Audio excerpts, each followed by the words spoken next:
Greetings. Father Mark signing on, continuing the course on the history of the Catholic Church in the United States. Picking up where we left off last time, we now move into the lead up to the American Revolution. The English governor of the colony of Virginia, whose name was Robert Dinwiddie, regarded with alarm the French, the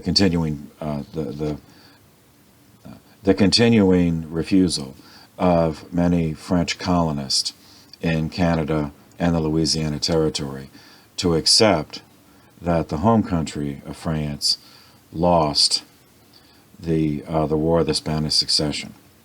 And so they on their own were, some, not all, but some were trying to reverse the situation, at least in the Americas. With this in mind, in February of 1754, he dispatched a young lieutenant colonel named George Washington with a detachment of Virginia militia to construct a fortress at the confluence of the Allegheny and Monongahela rivers. This is the present site of Pittsburgh, Pennsylvania, in order to halt French encroachment.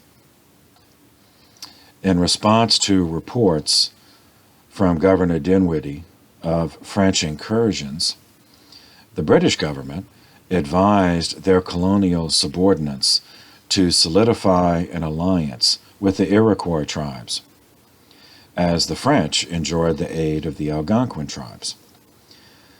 So the British reached out to the Iroquois because the Iroquois were the traditional enemies of the Algonquins. For this purpose, delegates of the colonies, the English colonies, met in Albany, New York, for the Albany Congress, which met from June 19th through July 10th, 1754. The delegate representing Pennsylvania at the Albany Congress was none other than Benjamin Franklin. Franklin had a broader arrangement in mind, which came to be referred to as the Albany Plan, that the colonists form a self-governing union under the British Crown. The Albany Congress voted to approve the plan on July 10th, 1754. Essentially, it would have been Dominion status, or home rule, as it would later be called. That this plan was rejected by the British government on August 10th. Franklin later asserted his belief that if the Albany Plan had been implemented, that the colonies would never have broken from Great Britain, that the American Revolution would have never occurred. Meanwhile, Lieutenant Colonel Washington discovered to his dismay that the French already had a fortification at the convergence of the Allegheny and Monongahela rivers. This was Fort Duquesne. So he constructed one nearby, called Fort Necessity, at Great Meadows, as he referred to it in his dispatches. This is near the current Uniontown, Pennsylvania. Indian allies of the French warned them of this English fortress, so the French attacked, forcing Washington to withdraw on the 3rd of July, 1754. This engagement was the beginning of the French and Indian War, which lasted from 1754 to 1763.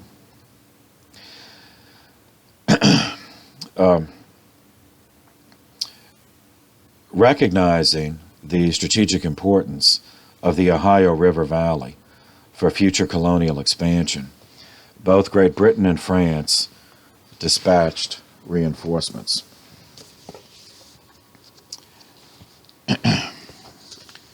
So,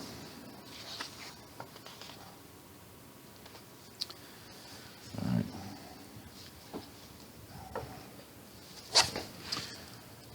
Okay, so from the perspective of the English colonies on the East Coast, then there's the Appalachian Mountains, which run parallel to the Atlantic coast.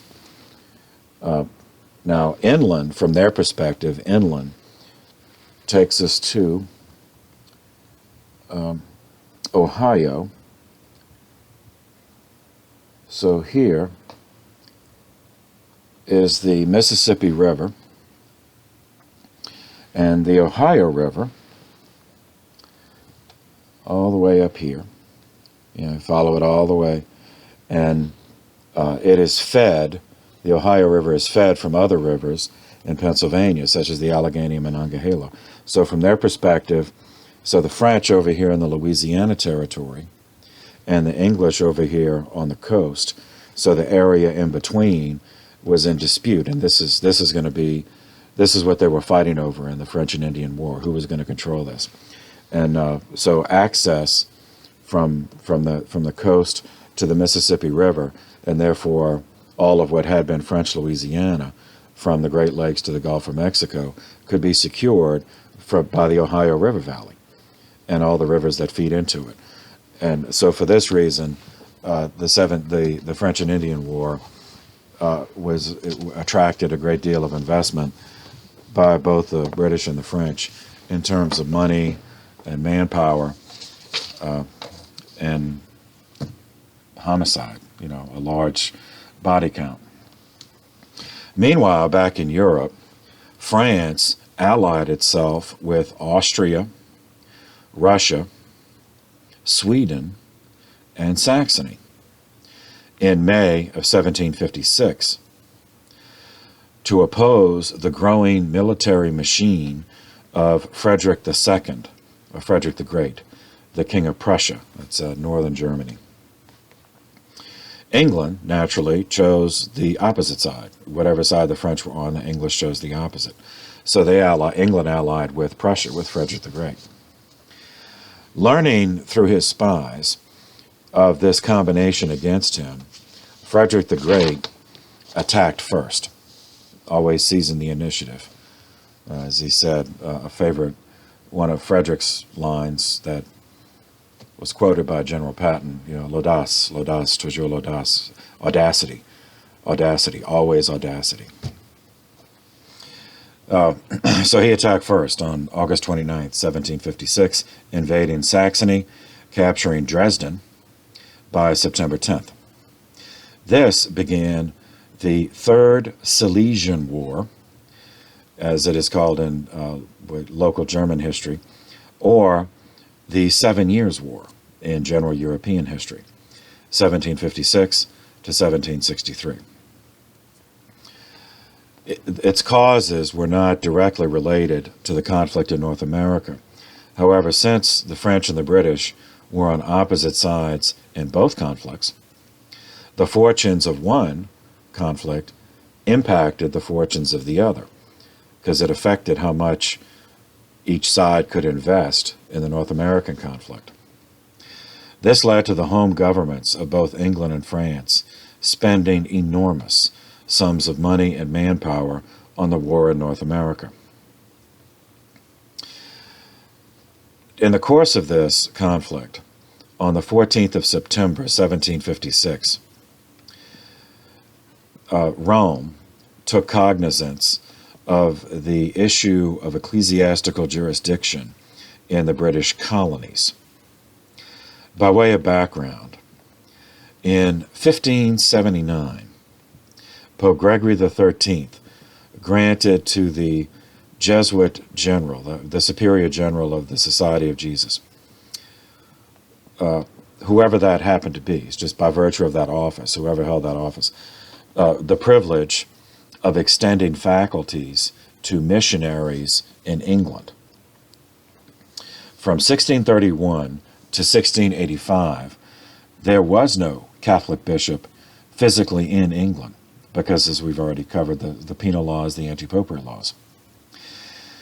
In 1688, the Holy See appointed 4 vicars apostolic to rule over English Catholics. So remember, seminarians, vicar always means they're exercising authority in the name of someone else. Vicar apostolic means they're exercising authority in the name of the apostolic see, which is the Holy See, which is Rome.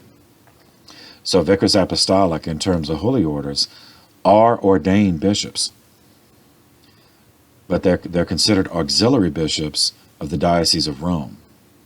So it's a step in organizing missionary territory, which England was at this point because of the Protestant movement. The organized structure of the church had largely been wiped out from Henry VIII on. However, the same year, James II was overthrown. This was followed by a century of virulent anti-popery in England. After that time, Anglo-American missionaries, meaning English missionaries who came to the English colonies in America, applied to the Vicar Apostolic of London for their priestly faculties. Even though this guy usually was not living in London, because he could have been killed. Usually he resided in Belgium or in Rome. But the system was never regularized, owing to constant warfare, difficulty in communication over vast distances, and, frankly, endless feuding between religious and secular clergy. Which brings us to Richard Challoner, Challoner.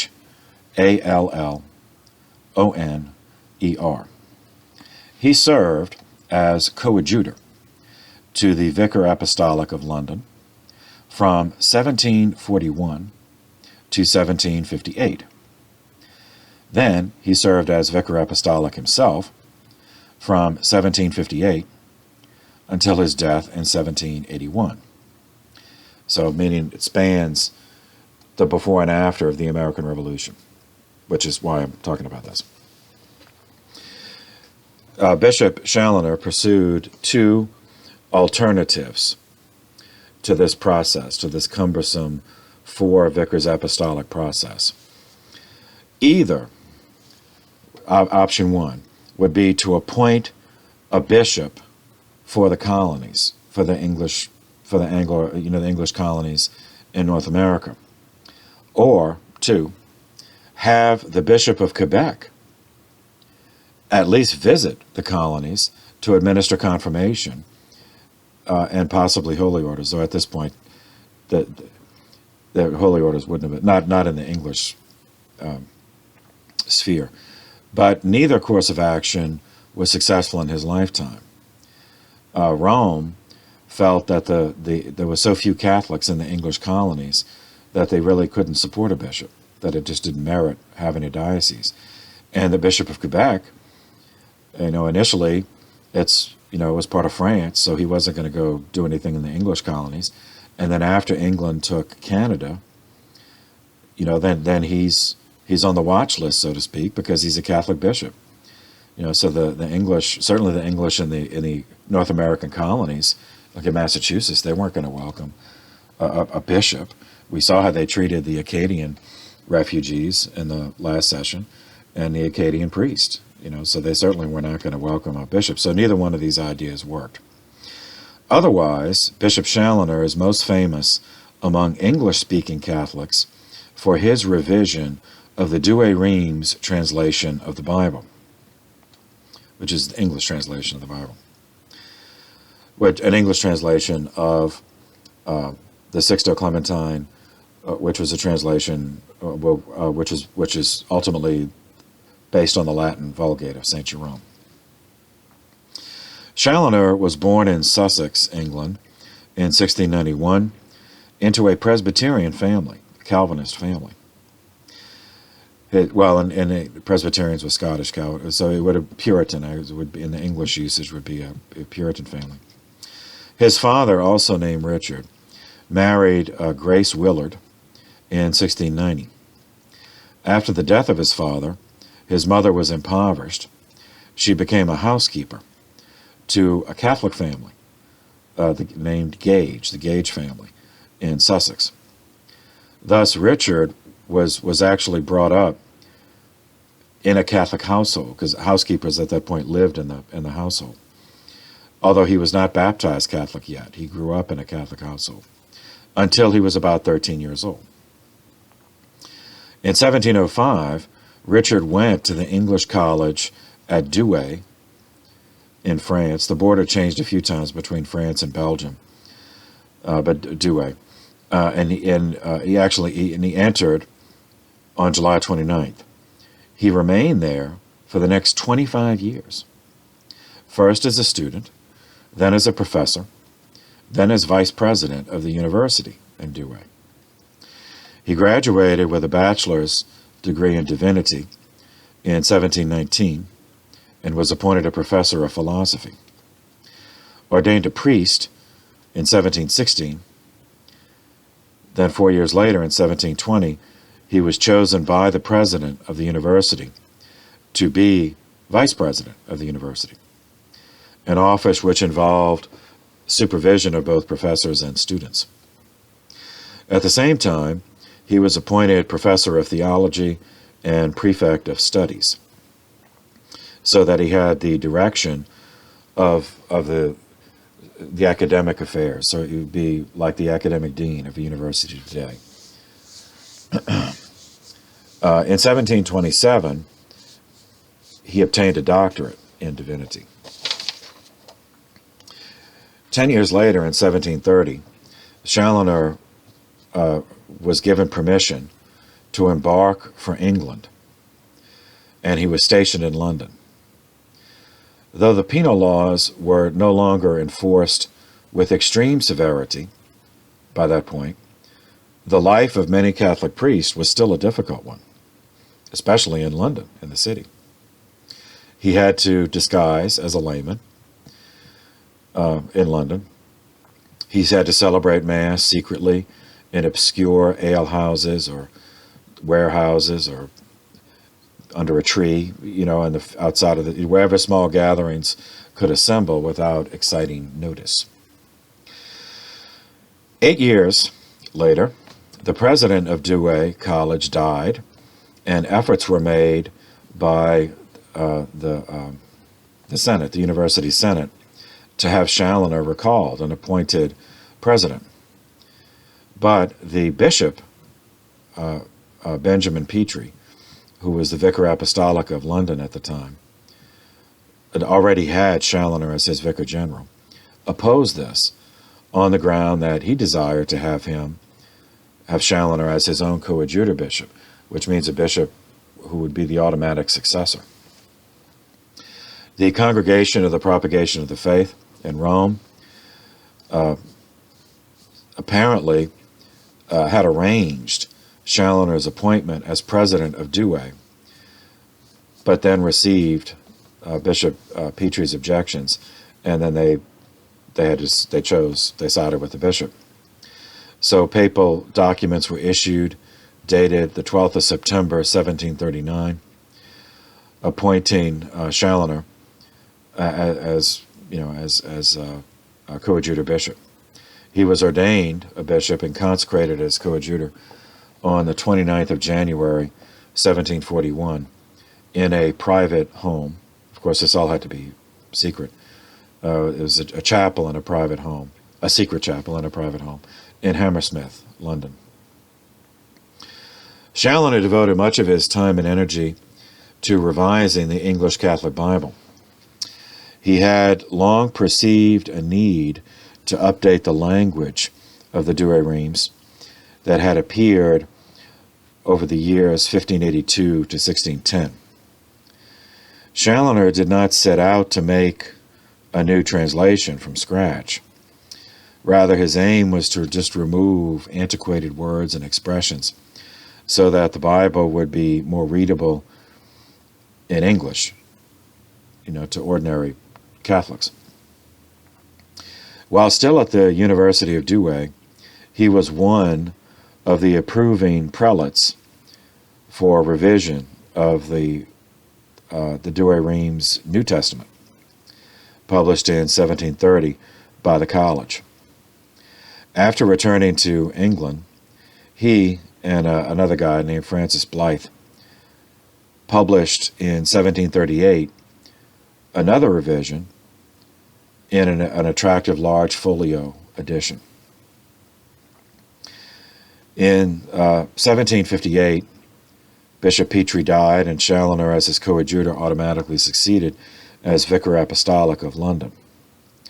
He was, however, Challoner was, by this age, nearly 70 years old, and he was so ill that he was forced immediately to apply for a coadjutor for himself, a successor for himself.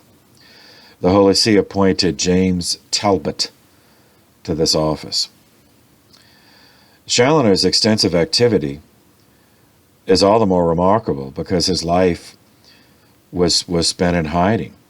I mean, hiding in plain sight. He wasn't living in a basement, but he had to function as a layman and hiding in plain sight, owing to the state of the law.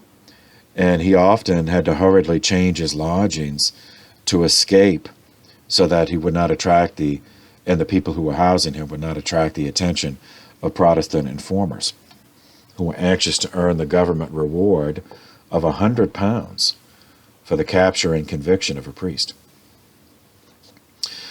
For a few months, Challoner was granted hope.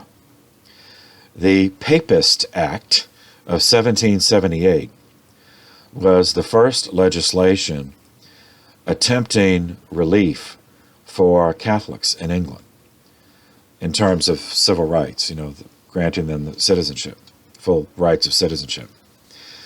By this act, a simple oath of loyalty as an English citizen was formulated that could substitute for the oath of supremacy.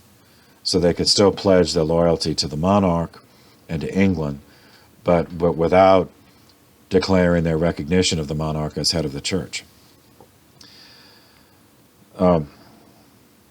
They also, after declaring loyalty to the sovereign, they had to abjure the pretender, as it was said. That's James II, we saw, he tried to get after he was thrown out in 1688, he tried to get the throne back, was defeated 2 years later in 1690 at the Battle of the Boyne River.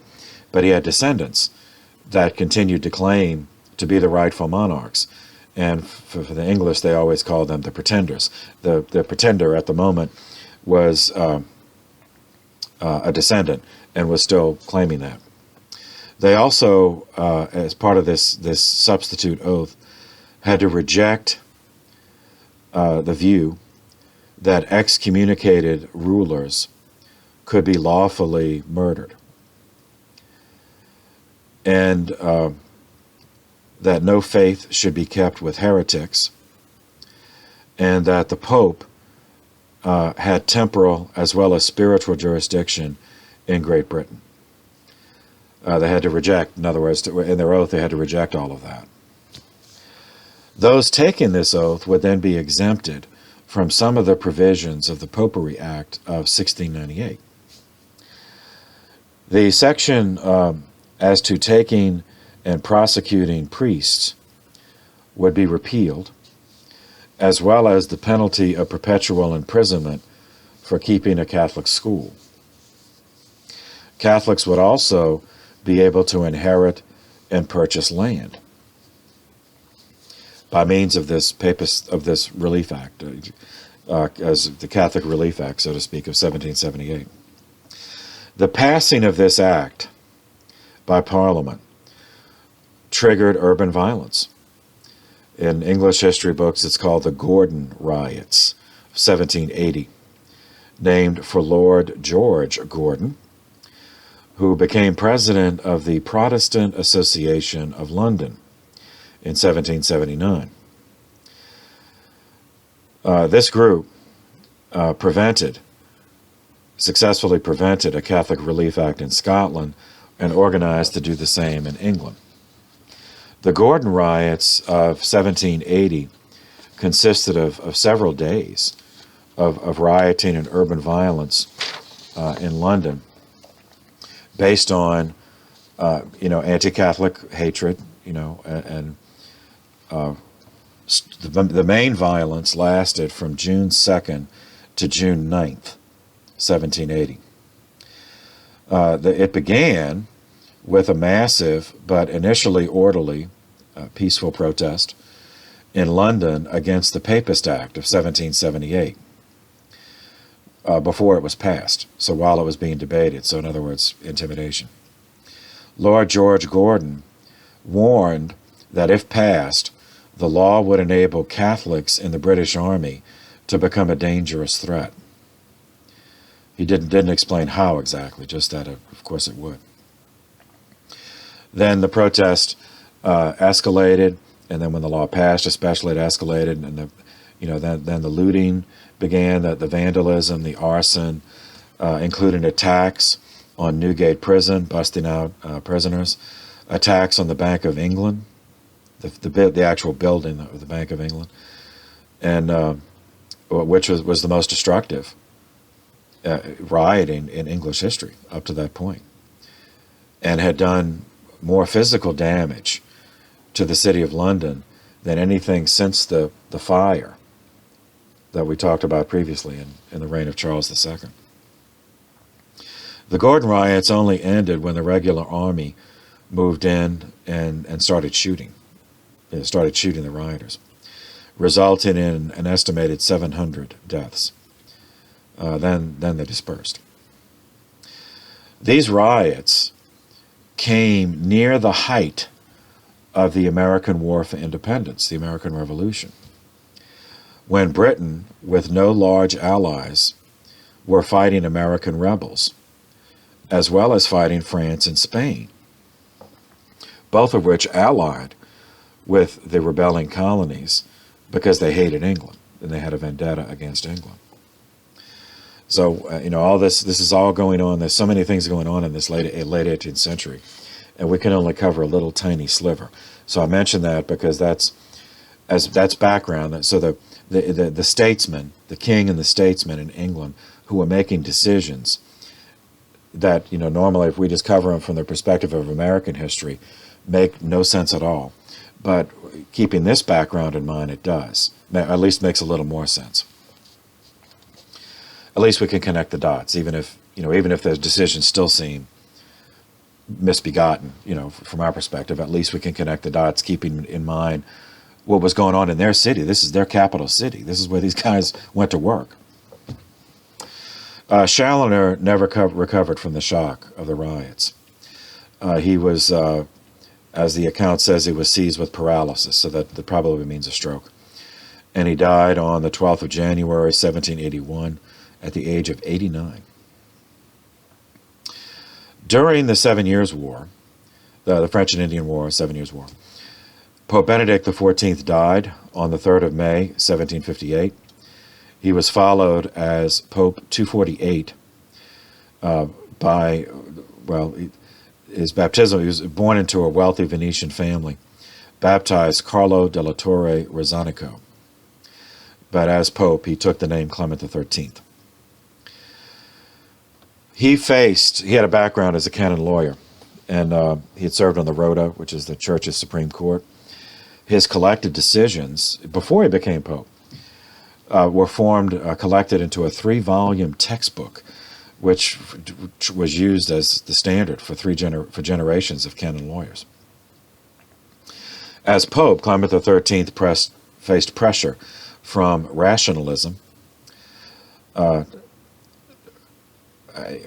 was going to say we had covered it, but I guess we didn't, because that's in a different course. That's in the early modern course.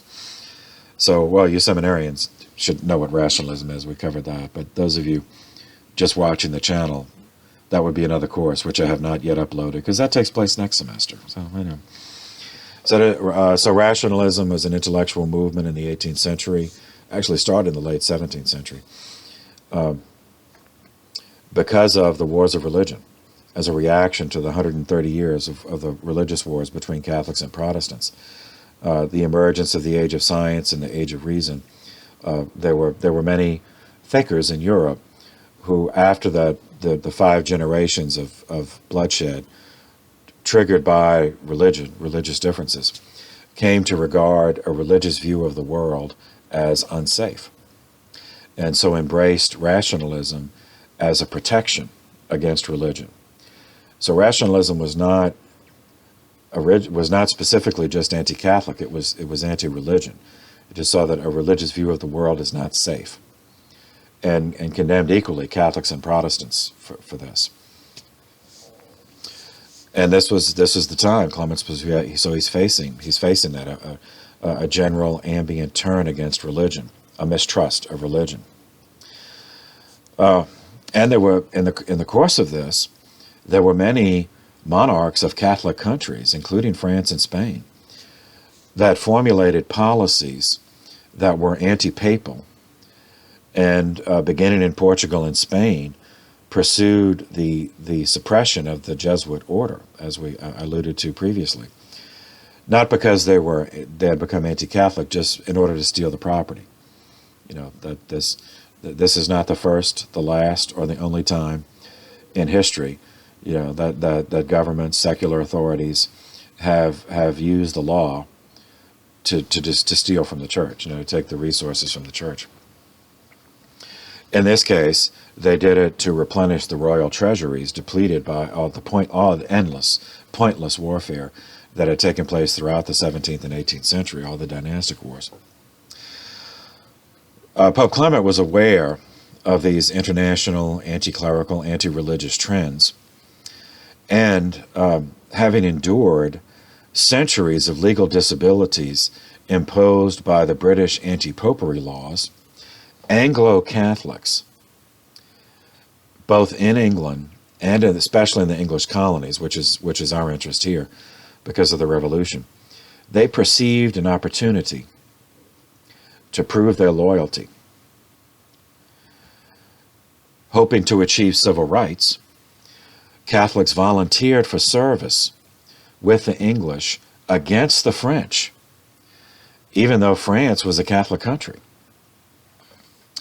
Leadership of Anglo-American Catholics in this late 18th century period, leading before and after the Revolution, was exercised by a few Maryland families.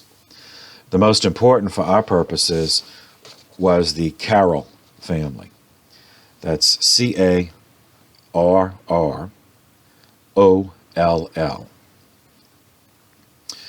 Originally, the O'Carroll family, whose Irish antecedents, they were once the lords of Ely in Ireland, that dispossessed during the English occupation because they remained Catholic, because of the, we covered that when we covered George Calvert, and how he witnessed that, how the laws, so it was done legally, so they just passed a set of unjust laws in order to do it. And then it's the law now, so we, legally stealing their land just because they're Catholic. Now, when we cover the Carroll family, they had this, they only had a few names that they chose. So the names Charles, Daniel, John, those names just keep repeating generation after generation. And so seminarians, I'm sorry, I mean, that's just, so we have 3 generations in a row where the Carroll we have to talk about is named Charles. Yeah. So to differentiate them, Charles Carroll the First, or Charles Carroll the Settler, like so many Irish Catholics, endured the humiliation of his property stolen by English Protestants, legally under cover of law. So remember, then no one's above the law. Well, there's another side to that. The laws are not always just. In his case,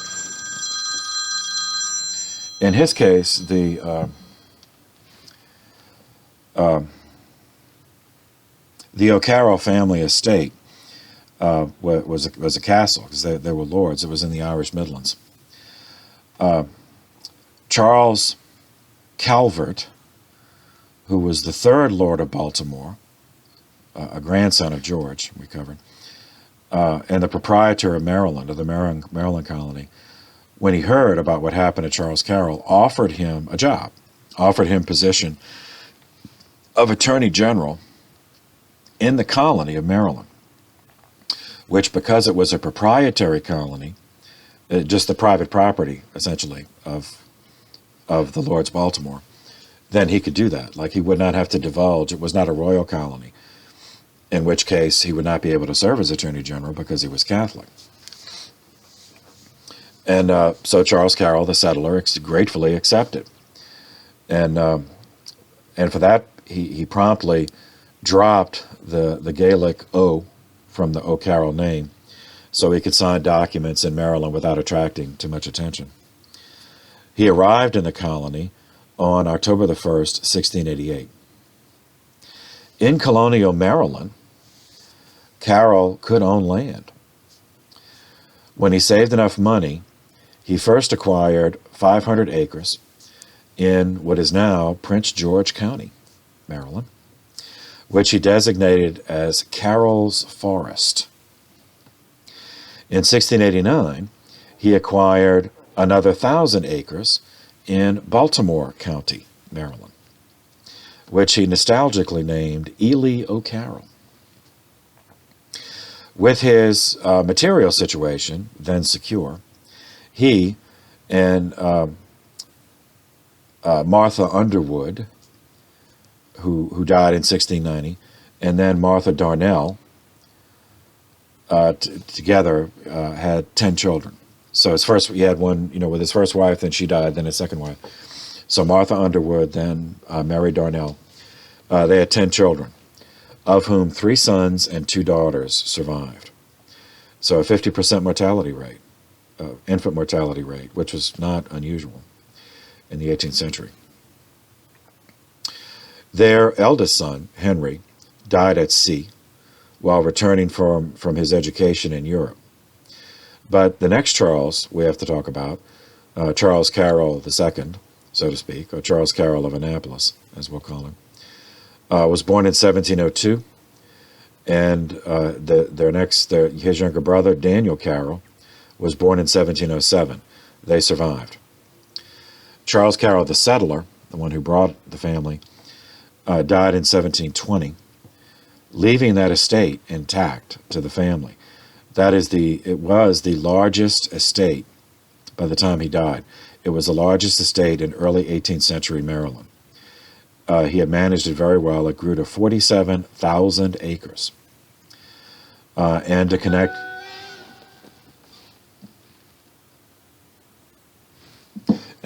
back to the course intro, yes, it was plantation. It was to plantation, so it was slave work plantations. And when he died, he owned 112 slaves. So one of his sons, the one I mentioned, Charles II, Charles Jr., we'll call him Charles Carroll of Annapolis. He was born in 1702. He married Elizabeth Brooke. That's Brooke with an E at the end, Brooke. They had one son, whom they named Charles, another Charles. And it was this Charles, their son Charles, who signed the Declaration of Independence. So that's why I'm talking about all these people. That Charles, the signer, was born in Annapolis, Maryland, on the 20th of September, 1737.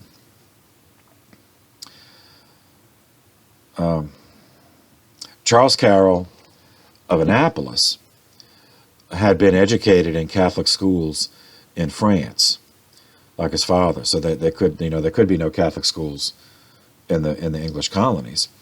So those with means, like the Carroll family, if they wanted their children to have that, they had to send them back to Europe, to a Catholic country, Portugal, Spain, or in this case, France.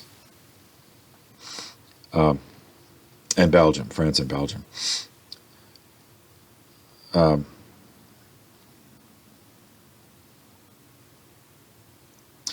Charles Carroll of Annapolis expanded the family holdings from the plantation he inherited from his father to he invested in the Baltimore Iron Works Company. He placed about 200 tenants on his land for them to work in this iron work. So they were living on his land. So technically they were living on the plantation, but they were not working in the agricultural part. So he diversified. To put it in modern terms, he was diversifying. And with the money, the ironworks proved to be so lucrative that he became the chief moneylender in the colony, with 30,000 pounds, English pounds, lent at interest in 1768, 41,000 pounds in 1776. Alas, his slave, he didn't get out of the plantation business. He was just diversifying. So that grew as he was able to invest more money in it. So that also grew. So he brought more of those more acreage under cultivation, and that means more slaves. So his slave force grew in parallel fashion up to 285 slaves in 1764, then up to 386 in 1773, right before the Revolution. He built a fine house in Annapolis and an even larger house at Dorregan Manor. He died in 1782. His son is one we'll have to spend more time on. And to differentiate him, this is Charles Carroll of Carrollton, or Charles Carroll the Signer. He was one of the 56 men who signed the Declaration of Independence and the only Catholic. An anomaly, you might think, given all we've covered about how the English despise the Catholics. But we will explain this in due course. Like his father, Charles Carroll of Carrollton was sent abroad for his education. At the age of 11, he went to Europe. He began 6 years of study at the College of St. Omer. It's a Jesuit school near Calais, France. He then continued with 1 year at a Jesuit college in Reims, France, followed by 2 years at the Collège de Louis in Paris, and another year at Bourges, studying law.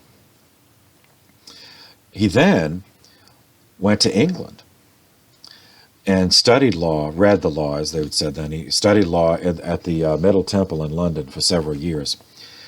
He could not actually become a lawyer in London, pass the bar, as we would say, because of his Catholicism.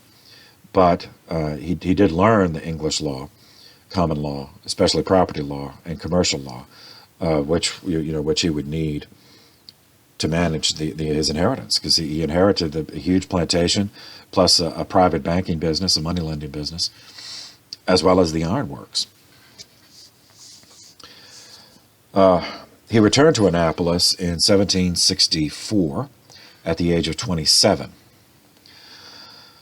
On his return, his father was still alive. Charles Carroll of Annapolis was still alive. And so when he returned, his father gave Charles Carroll of Carrollton, Charles Carroll of Annapolis gave his son, Charles Carroll of Carrollton, 12,700 acres and an estate just for himself, which Charles Carroll, the signer, named Carrollton. And it was near Adamstown in Frederick County, Maryland. And Charles leased some of it to tenant farmers. So he was trying to get out of the slave business. And this was an experiment at the time.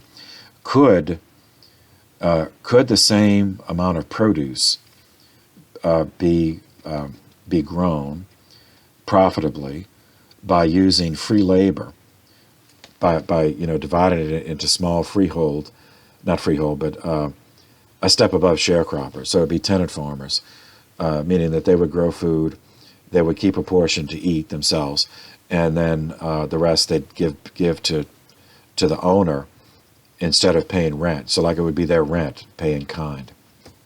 It was an experiment.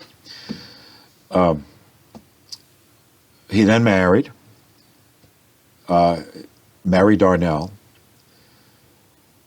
And if you recognize the name from, yes, it was his cousin. They married on June 5th, 1768, but she died in 1782. They had 7 children, 3 of whom lived to adulthood. So again, in this case, over 50% infant mortality.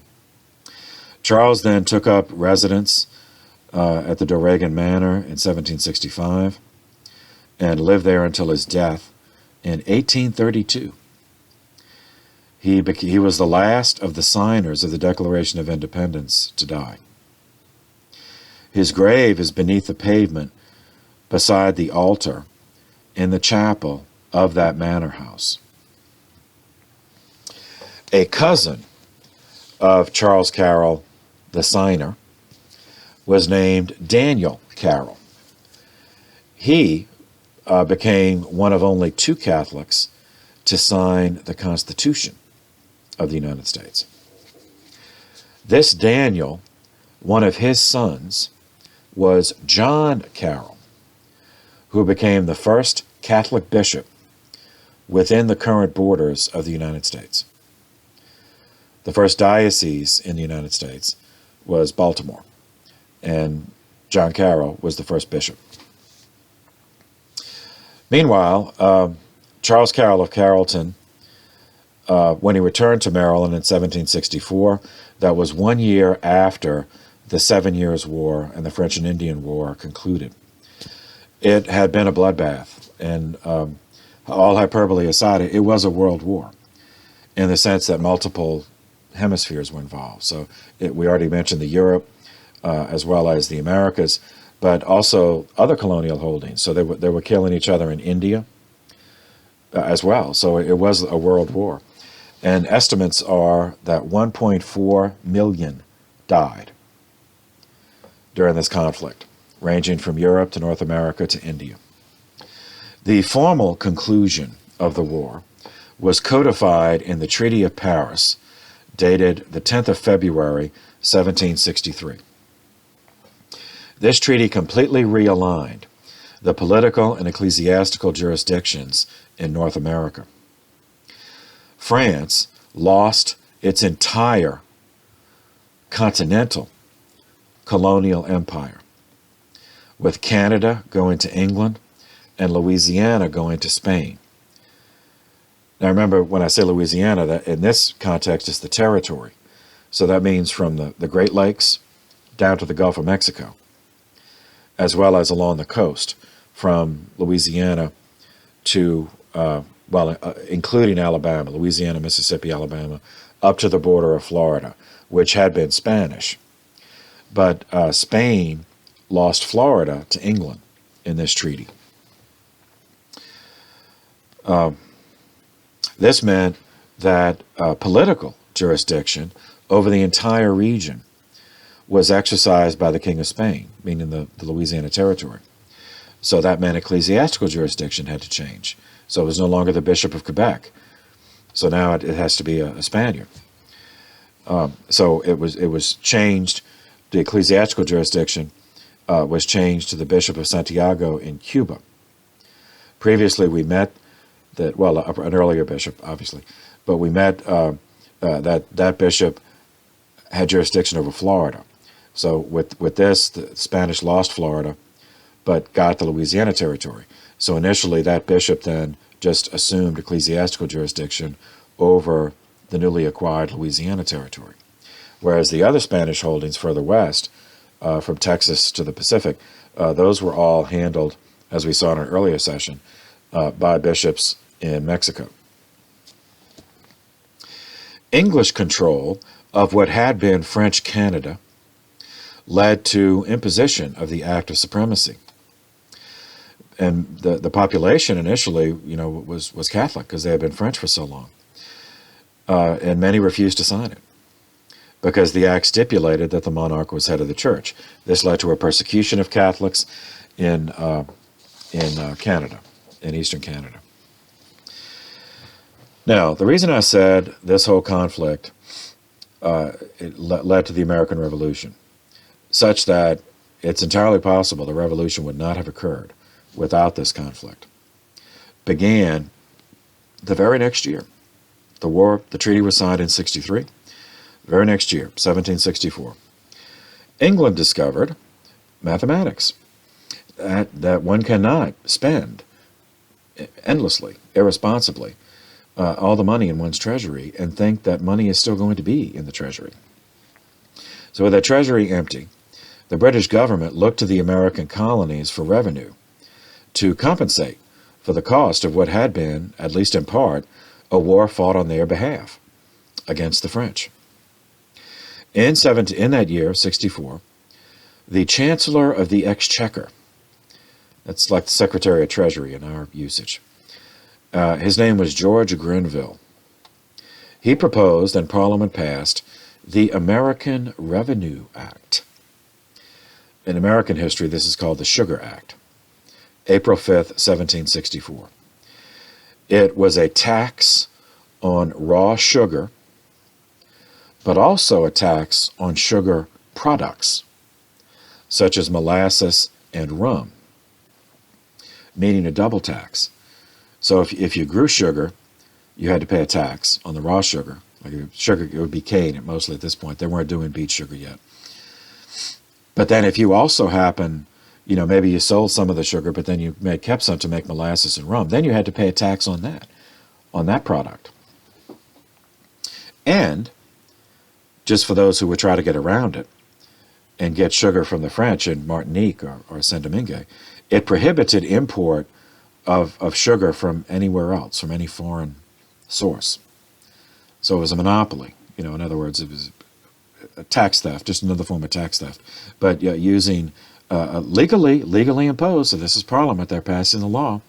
So yeah, okay, no one's above the law, but sometimes the law is misused. So, keep that in mind. In the same year, the British Parliament passed the Currency Act, which prohibited the colonies from issuing legal tender paper money. They had engaged in this practice during the war. So its instant prohibition was devastating to the economy, as many people simply didn't have coin money after all these years of war. So they had to relapse to barter.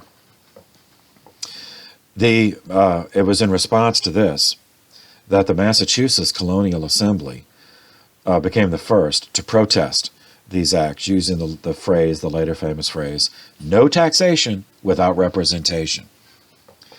Meaning this was done by Parliament in London without consulting the colonies. The Massachusetts Colonial Assembly further authorized a committee of correspondence to communicate with other colonial assemblies and coordinate opposition to these acts. So the initial opposition was not revolution. The initial opposition, it wasn't even a boycott or an embargo, because those could be considered acts of war. It was non-importation of English goods. All right, so we're not rebelling. All right, we're not doing a boycott or an embargo, because that would be considered a revolt. No, our policy is non-importation of English goods. You like that? The next year, Parliament passed the Stamp Act, March 22nd, 1765, another tax in the form of a required stamp for all printed materials.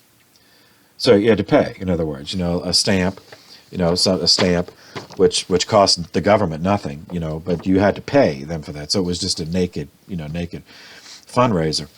All printed materials, this is newspapers, this is licenses, like somebody to get a law license, to get a marriage license, to get a business license, a liquor license. I mean, any license, you had to pay for that. Not only pay for the license, which always had a fee, but now you have to pay for the stamp. So it's just, just is like a little extra dig.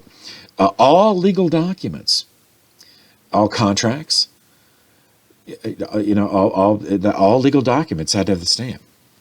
Pamphlets, all pamphlets had to have the stamp.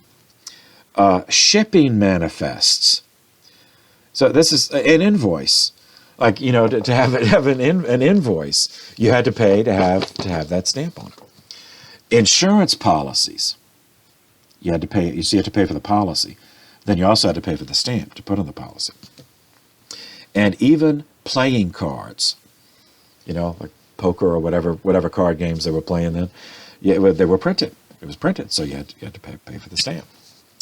Non-compliance with this could result in a trial either by the civilian colonial courts or by the military courts. Now, military courts in the English uses at the time had no jury. And of course, the penalties were much harsher.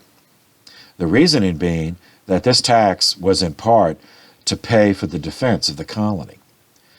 So non-compliance with that was harming the defense. So that's the logic of having the possibility of a military court. Of course, the real reason was intimidation. Two days later, March 24th, 1765, Parliament passed the Quartering Act. Now, this was not related to Grenville and his revenue plans, but instead was a separate request, coincident in time, by the British commander in the colonies, General Thomas Gage. And Parliament agreed. They passed it. He requested it. They passed it. The Quartering Act required civilian authorities in the colonies to provide housing and supplies to British troops, even if that meant commandeering private dwellings. So think for a moment. What does commandeering mean? That means stealing. Yes. Just, okay, this is your home. You have a nice 2-story house. Well, I have a platoon of soldiers. Now, the law says that I can house my troops here. So you get out. And it was legal. It was legal. By way of reaction, the Sons, a group, which turned out to be a vigilante group called the Sons of Liberty, was formed in September of 1765. Members in the cities, towns, villages. They formed an underground organized resistance. At times, they did engage in violence, such as burning down buildings housing court records. They did this on August 26th. And intimidating or to the point of terrorizing royal officials into resigning or fleeing the colonies. It was led, one of the leaders was a second cousin of John Adams. John Adams became the second president of the United States. His second cousin was Samuel Adams. Here is an article written by Samuel Adams protesting the Quartering Act with language more meaningful in light of subsequent events. I mean, so we know the American Revolution was going to happen, but in 1765, well, Sam Adams probably, wanted that, but most would not have foreseen that in 1765. So this is his words. It was an article in the Boston Gazette, published October 17th. Quote, "Where law ends, tyranny begins." Now, I have to interject here. I understand what he's saying, but what he was protesting with the quartering, that was the law. So that was the law. Parliament passed that law. So it's not like the army was doing this outside of the law and claiming to be above the law. Instead, they just had an unjust law passed, and then they could say, "Oh no, we're obeying the law," and if you refuse, you're disobeying the law. But anyway, this is how he phrased it. "Where law ends, tyranny begins. If the law be transgressed to another's harm. No one, I believe, will deny the truth of the observation. And therefore, I again appeal to common sense. Whether the act which provides for the quartering and billeting of the king's troops was not transgressed, when the barracks at the castle, which are sufficient to contain more than the whole number of soldiers now in this town, were absolutely refused." So he's saying that they were doing this for intimidation. They wanted to seed troops in the villages and cities, and they were just using lack of space in their official barracks as an excuse. Continuing the quote, "This, I presume, cannot be contested. Should anyone say that the law is not transgressed to another's harm, the assertion, I dare say, would contradict the feelings of every sober householder in the town. No man can pretend to say that the peace and good order of the community is so secure, with soldiers quartered in the body of a city, as without them. Besides, where military power is introduced, military maxims are propagated and adopted, which are inconsistent with and must soon eradicate every idea of civilian government. Do we not already find some persons weak enough to believe that an officer is obliged to obey the orders of his superior, though it be even against the law? And again, I have to. He's tinkering with the facts here. The Quartering Act was certainly unjust and unnecessary, because by this point the war was over. At this point the colonies were not at war. And so it certainly was unnecessary. So he's right there. But their actions were not against the law because it was passed by Parliament. So it was just an unjust law. But anyway, though it be against the law, and let anyone consider whether this doctrine does not directly lead even to the setting up of that superior officer, whoever he may be, as a tyrant. It is, moreover, to be observed that military government and civilian government are so different from each other, if not completely opposite, that they cannot long subsist together. Soldiers are not governed properly by the laws of their country, but by laws made for them only. This may, in time, make them look upon themselves as a body of men different from the rest of people. And as they, and they only, have the sword in their hands, they may, sooner or later, begin to look upon themselves as the lords and not the servants of the people. Instead of enforcing the execution of law, which, by the way, is far from being the original intent of soldiers, they may refuse to obey it themselves. Nay, that they may even make laws for themselves and enforce them by the power of the sword. Such instances are not uncommon in history, and they always will happen when troops are put under the direction of an ambitious or a covetous governor. And if there is any reason for fear that this may be the consequence of a transgression of this act of Parliament, it is a transgression not to the harm of individuals only, but to the public. It behooves the public, then, to be aware of the danger, and like sober men, to avail themselves of the remedy of the law, while it is still in their power. It is always safe to adhere to the law, and to keep every man of every denomination and character within its bounds. Not to do so would be in the highest degree imprudent.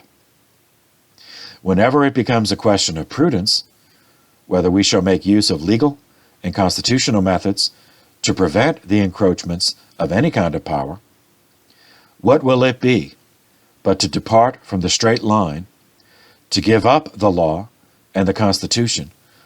Now he's referring to the English Constitution, which is fixed and stable, not true, and is the collected and long digested sentiment of the whole, and to substitute in its room the opinion of individuals, than which nothing can be more uncertain. The sentiments of men in such case would in all likelihood be as various as their sentiments in religion or anything else, and as there would be no settled rule for the public to advert to, the safety of the people would probably be at an end. Okay, he's referring to the English Constitution, which is not written. It's not a written document like ours, which is one of the reasons that our founders put it in writing. The English Constitution, it's a synthesis of custom, practice, law, judicial decisions that just accrete, over the centuries. I mean, like literally, going back to Magna Carta in 1215. So what he's referring to with the Constitution, this quartering and billeting of troops in private homes in England would not be tolerated. I mean, unless it was an absolute extreme, desperate, dire emergency, which the colonies were not in because the war was over. So that's what he's referring to. But notice his points, because it's going to influence the way the founders set up our government about the division. So this Quartering Act was done at the request of a general, and Parliament did it. So that's what he's referring to about the soldiers making their own law. Now, he's further was well, not implying, but stating that there really was no need of this, that this was for the purpose of intimidating the population into not protesting, into not engaging in non-importation of English goods as protest against the Sugar Act and the Currency Act and the Stamp Act. But further, he's making a philosophical point that by nature, the public order, maintenance of public order by government of civilians differs essentially from the maintenance of order among soldiers in the military, or sailors or Marines, whatever. But in the military, that they require two different sets of laws, because they're two different societies in a sense, and they're structured differently. Even though the military are taken from the civilian society, and then if they may go back, they may retire and go back to civilian society. But while they're in the military, it is a distinct society with a distinct mission that requires distinct discipline that is not compatible with civilian life. So but that's what he's saying.